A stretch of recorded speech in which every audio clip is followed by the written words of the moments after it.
When I got out of high school, my father figure was Cal Farley. I thought more of that man than I did my own dad, and I still do. Cal Farley had built a place for boys that needed a home, and I went there because I needed a home. I was always getting in trouble at home. Mama couldn't depend on me to go to school like I should, and I didn't like school anyway, so I'd play hooky. So I went to Boys Ranch so I could finish my education. And I enjoyed that time there. I remember Cal Foley. He'd come out to the ranch quite often and visit with the boys, you know. And he asked me one day, he says, CJ, what's your job out here now? I said, well, right now I'm on the garden crew. He said, well, how do you like the work?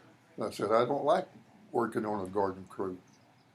And he said, well, do you like to eat? Do you eat those vegetables in the dining hall? And I said, yes, sir, I do. He said, are they any good? I said, yes, sir, they're real good. Well, see, your work is important. He said, if your work wasn't important, it wouldn't exist. Every boy had a job, and he'd talk to us. He'd come out on Sunday to go to chapel with us, and we'd listen to the chapel. We had a chaplain at the ranch, and he did the preaching. He was a great man. And in 67, let's see, in 67, where was I in 67? Germany.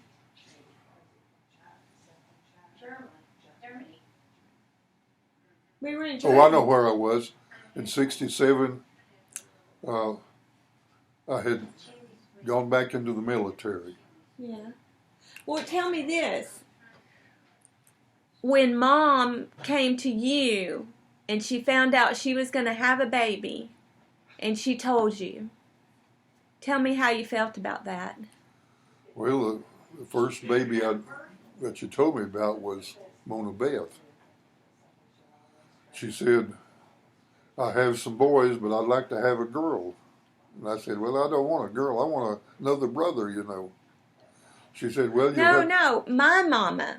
When my mom came to you, when Laura came to you and said she was going to have a baby. Oh, okay. How'd that make you feel? Well, when Laura told me she had missed her period, and she said, I think I'm pregnant, so she went to the doctor and got a confirmation on it. And she told me, I am pregnant. And I said, well, good. I hope we have a boy. And I think she said she'd like to have a boy too. Yeah. And when she got pregnant, I had gone back into the military. I had always wanted to fly, so I joined the Navy to go into naval flight training. I passed the test and I passed the physical, and I went down to Pensacola, Florida. Yeah. And when it came time for her to be delivered, I got an emergency leave, and Lieutenant Peoples flew me up in one of the trainer planes to Birmingham. We landed at the National Guard, Air National Guard Airport, and he let me out. Well, where was she? I was in the hospital. She was in the hospital. Where was she living? Oh, She was living with her mom and dad. Oh, okay. Okay. And I went from there. I was still in my uniform, and I went there from the airport. So was Delisa already born? No, she wasn't born yet. I was there when she was born, but I wasn't in the delivery room. I knew when I was going to have it because I had a C-section. Yeah. Oh, okay. Okay. But when I got to see her and I saw the baby, I thought that is the most beautiful little baby that I've ever laid my eyes on. She was just beautiful to look at, like a perfect doll. Well, I think I visited for a few days, and I went back to Pensacola to my flight training. And I was making good grades in my flight training. I hadn't got to the stage where I got to get into an airplane, you know. But I had to learn all the ground school stuff and the pre-flight things you do on a plane and all that. And the survival techniques in the swimming pool. We had to, one of the PE tests was you had to swim 4 miles in the pool. It was an Olympic-sized swimming pool, and we had to do so many laps around the pool. Ooh, 4 miles.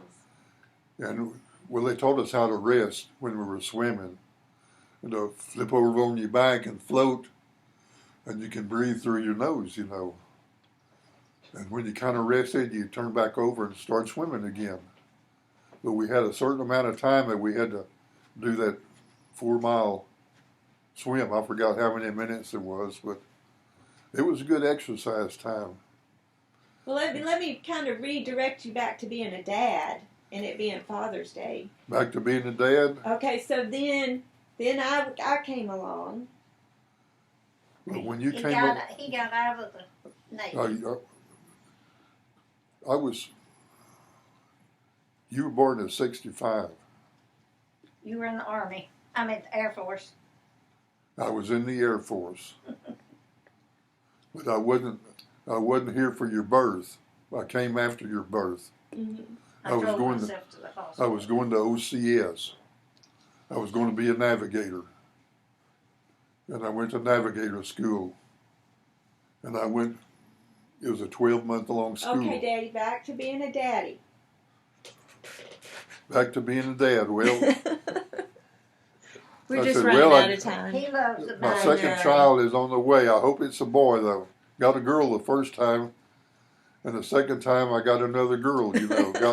Got Michelle. We named you Michelle, Cynthia Michelle. I disappointed you. No. I wasn't disappointed after I looked in your face and said, man, this baby's even prettier than Delisa is, you know. No, I love both of you very much. Oh, I know, Daddy. And I didn't fulfill all my duties as a dad toward my children. I didn't read you the Bible every day like I should. Every father should read their children the Bible, talk about characters in the Bible, tell them why Jesus came to this earth and why he had to die on the cross to save mankind. I didn't do that, you know, when I should have. I hope my grandkids are reading their children verses out of the Bible. I think Bradley probably is, but I don't know about Colby. But when I see him, I'm going to tell both of them to raise your children up in the nurture of the Word of God. Tell them why Christ had to go to the cross and why he had to die and why he was resurrected and why he went back to the Father and why he's coming back again. And he's going to be coming back soon, I believe, because the whole world's in chaos. This country, just about every other country. It'll be a time of trouble when he comes back. We got this epidemic going on around the world where it's killed thousands of people and it's still killing people. Okay, Billy. Yeah. What about Billy? When did you apply to get adopt a baby? Well, when we lived in Texas, when I was going to navigator school in Texas at James Conley Air Force Base, we put in an application to adopt a boy. Was that after I was born? Mm-hmm. It was after you were born. Uh-huh. And I knew it. Laura said she could probably have one more child. I said, well, with my luck, it'll probably be a girl too. So we decided to apply for a boy. Well, we applied, but I got transferred before anything ever happened. And then one day in Arizona, we were looking in the paper, and we saw an article on adoption, you know, and had a man's name and a phone number. So we talked about adopting a baby from Arizona, you know. So we called. I forgot his name now. Mr. Armstead, wasn't it? Do you remember his name, Mama? Armstead, wasn't it? Or I don't remember his name now. It was Arms. A year ago, I could have told you. But anyway, we applied, and he came out and interviewed us. And he said the adoption fee is $100, but you don't pay me right now. So one day he called us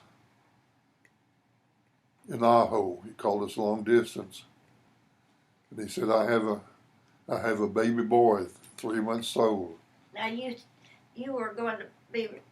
You got your orders to leave, and we had to call and tell him that we had to take our name out of the pot. Okay, that's what I did.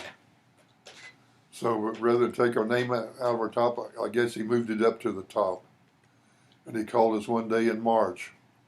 It was on March, the 1st of March, but I know on March the 8th, me and your mama drove up to Phoenix to meet with this man. And he and a lady was with him. They had this little baby, this little strung out, long little boy with red hair. He had red hair at that time. And he said he doesn't have a name yet, but his mother's name is Rose. And that's all I know about her, his genealogy, you know. So we named him William after her dad. Her dad was named William, and we called him Billy. And we gave his middle name Belton from a good friend we had in the Air Force. He was a dentist. And Laura did a lot of babysitting for him. So we named him William Belton Garnett. And he was a good kid. He was a beautiful kid. He was always active. It seems like he never did learn how to walk, but he's always running. He'd run through the house. He'd run here, he'd run there. He wouldn't walk, he'd run. He ran at school. And he did at school too, I think. Yeah. He'd run in the hallways and they'd get on to him about it. And he and Missy were very close. Yeah. You and him were very close. They were like twins, 2 peas in a pod, you know. Mm-hmm. It's He amazing loved how you. many, and it was amazing how many teachers thought y'all were twins when y'all graduated high school. Mm-hmm. Yeah. He loved you and you loved him. That's right. And all of us loved him. Mm-hmm. He was a good kid. Yep, he was. So what has fatherhood taught you? To me, Billy put another burden on my back as a father, you know. I was always having to counsel him about things. I know one time you said that you get on to the girls more than we get on to Billy. Perhaps that's so. I don't remember it that way. But Billy grew up in high school. I remember one time in high school, I was in Bagley teaching school, and Mr. Burkett called me. He said, "Mr. Garnett, I need to see you in my office after school when you get out of school." And I said, "What's it about?" He said, "It's Billy again." Again. So I went and met with him. And he said Billy got in a fight in the parking lot over where the Jiffy Check is. And he almost put the guy in the hospital. He beat him up something terrible. And I said, why did he get in a fight with this other guy? And he said something about the other guy offered him a marijuana cigarette to smoke. And Billy punched he him beat out. him up for that. I asked him, "Why did you fight this guy?" He said, "Because he offered me a marijuana joint, and I didn't want it." I said, "Well, I admire your thinking on it, but your method needs to be a little more improved, because you can't fight everybody that you disagree with." And I talked to him about that. And then later on, he knew how I felt about drugs. My feeling about drugs was that every drug dealer they caught, they should execute on the spot. Shoot them in the head. Don't try them. That's a waste of taxpayers' money. If you get rid of the drug dealers, you get rid of the drugs, and people won't get hooked on drugs. That was my thinking. But of course, you can't do that, you know. So what, in all of this, and me and Delisa, what has fatherhood taught you? Fatherhood has taught me that you can't show partiality from one child to the next. I tried to treat my girls the same as the way as I treated the boys, and your mama did too. I know you one time told me that I treat Billy better than I treated the girls. I disagreed with you, but that was your opinion. But I tried to be fair to everybody. I remember when you and Billy were down in the garage playing, and my Mercedes was parked in the garage. I remember that too, like it was yesterday. And Billy broke the antenna on the car, and that made me extremely angry. You know, I whipped Billy for it. I don't recall spanking you for it, but I gave Billy a good whipping for it because he's the one that broke the antenna. Even though he didn't do it on purpose, I spanked him anyway. And well, I knew one thing. I learned one thing. You don't spank your children while you're still angry at them for what they did. You got to cool off. And before you spank them again, you got to tell them you love them, that you're spanking them for their own good. I know Mama used to tell me that. She said, I love you, son, but I'm going to have to spank you. It's going to hurt me worse than it's going to hurt you. And I never did agree with that, you know. But I would punish them. I tried to punish all you girls the same way when you misbehaved. But when you got in high school, I don't recall doing any more spanking, you know. I don't recall spanking you girls even when you were in junior high school or maybe elementary school. Maybe your mama spanked you. I don't know. I don't remember Mama ever spanking me. I spanked you at school and you got mad. Oh, well, that was a paddling. I just, You got embarrassed. Probably embarrassed. I just Well, it remember. was a whole bunch of them. It wasn't just her. I don't remember ever like spanking us at home Is or this thing spanking me still at on? home. Yeah. It's not. Okay, so if you were going to give advice to a new father, what would be your best advice? My advice to Braddock and Kobe is to take these children that God has given you. He's given both of you beautiful children. You need to read the Bible to them every day. And I don't mean once a week or once a month, but I mean every day. And tell them Bible stories about heroes in the Bible. And especially tell them about why Christ had to come to earth to redeem mankind, and why he had to go to the cross, and why he was resurrected. They need to know this knowledge. When I see them both, I'm going to tell them that. I haven't told them that before. But I have told them to be sure and take them to church. I know Braddock takes his children to church, but I'm not so sure about Kobe. I know he's taking them to church, but I don't know if he's consistent about it. So when I see both of them again, I'm going to tell them both about that. It's part of their responsibility. It's part of my responsibility to remind them to do it, to remind both these boys to do this, you know, because that's part of being a father to them. I didn't read the Bible to you girls like I should when we were little, when you were little. I know we always read the Christmas story every Christmas.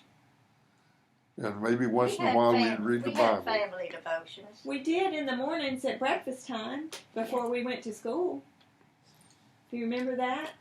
Yeah, but I don't remember if it's every morning or not. Well, Okay. I remember. I don't know. I guess I thought it was every morning. I don't remember. I remember the calendar we had. Oh, don't bring that up. Let's So tell me this on the last thing, because I got to go to work. When you're dead and gone in your grave, what do you hope that you left behind as your legacy?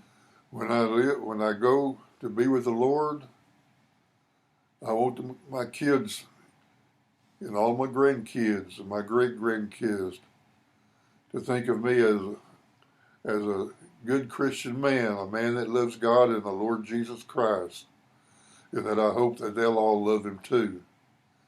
And I want that to be my legacy to them, that I want to be known as a good Christian father, and a good granddad, and a good great-granddad, And the good dad. and a good dad to my 2 girls. That's right. I think I've tried quite a bit to be a good dad to both you and to Lisa.